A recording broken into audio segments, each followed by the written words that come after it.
ദൈവനാമത്തിന് മഹത്വം ഉണ്ടാകട്ടെ. പ്രിയമുള്ളവരെ, മത്തായി 9:36 ഇങ്ങനെ പറയുന്നു: ജനക്കൂട്ടത്തെ കണ്ടപ്പോൾ യേശുവിന് അവരുടെ മേൽ അനുകമ്പ തോന്നി. അവർ ഇടയനില്ലാത്ത ആടുകളെപ്പോലെ പരിഭ്രാന്തരും നിസ്സഹായകരുമായിരുന്നു. അവൻ ശിഷ്യന്മാരോട് പറഞ്ഞു, വിളവധികം, വേലക്കാരോ ചുരുക്കം.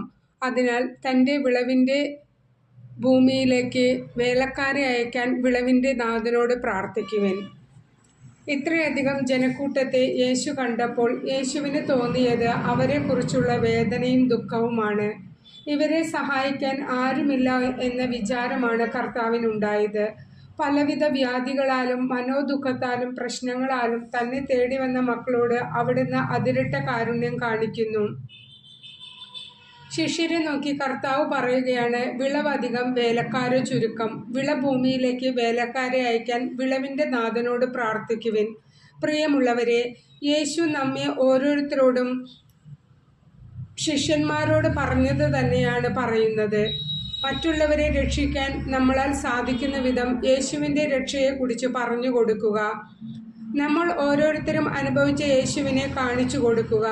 അതിന് ആദ്യം നമ്മൾ യേശുവിൻ്റെ മക്കളായി തീരണം. നമ്മുടെ വിശ്വാസവും പ്രാർത്ഥനയും ജീവിതം കണ്ടുവേണം ഓരോ മക്കളും യേശുവിനെ സ്നേഹിക്കാൻ. ഒരു ക്രിസ്ത്യാനിയെ കണ്ടാൽ യേശുവിനെ സ്നേഹിക്കാൻ തോന്നണം. പക്ഷേ ഇന്ന് ഒരു ക്രിസ്ത്യാനിയെ കണ്ടാൽ യേശുവിനെ കൂടി ആളുകൾ വെറുക്കുന്ന രീതിയിൽ ഒരു ക്രിസ്ത്യാനി തരം താഴുകയാണ്. ഒരു ക്രിസ്ത്യാനി നന്മയുള്ളവനായി മാറിയാൽ അതിൻ്റെ മഹത്വം യേശുവിനാണെന്ന് ഓർക്കണം. അതുപോലെ തന്നെ ഒരു ക്രിസ്ത്യാനി തിന്മയുള്ളവനാണെങ്കിൽ അതിൻ്റെ കുറച്ചിൽ യേശുവിനാണെന്ന് ഓർമ്മ വേണം. എല്ലാ തരത്തിലും മാതൃകയായി മാറേണ്ടത് ഒരു ക്രിസ്ത്യാനി എവിടേക്ക് തിരിഞ്ഞാലും സന്തോഷമോ സമാധാനമോ സംതൃപ്തിയോ ഇല്ലാത്ത മനുഷ്യരെയാണ് നമ്മൾ കാണുന്നത്.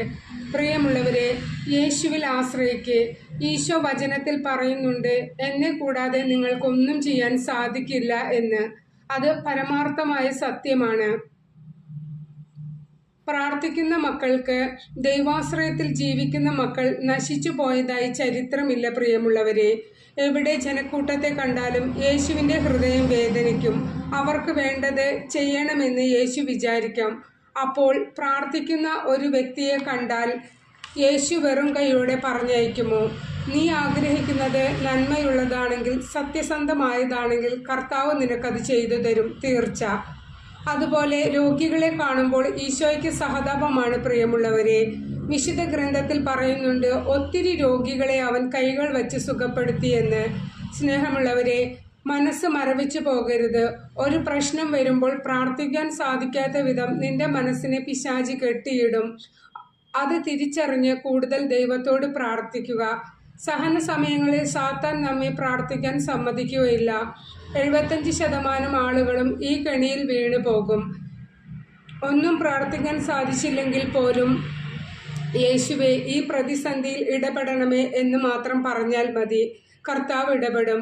ഹൃദയം മന്ദീഭവിച്ച ആരെങ്കിലും എന്നെ കേൾക്കുന്നുണ്ടെങ്കിൽ ഈ നിമിഷം കർത്താവ് അവർക്ക് വിടുതൽ നൽകട്ടെ.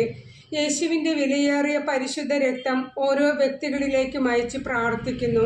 യേശുവിൻ്റെ കുരിശിൻ വഴിയിലുള്ള സഹനങ്ങളെ പ്രതി ഓരോ മക്കളെയും പിശാചിൻ്റെ കെണിയിൽ നിന്നും വിടുവിക്കണമേ. ആമേൻ.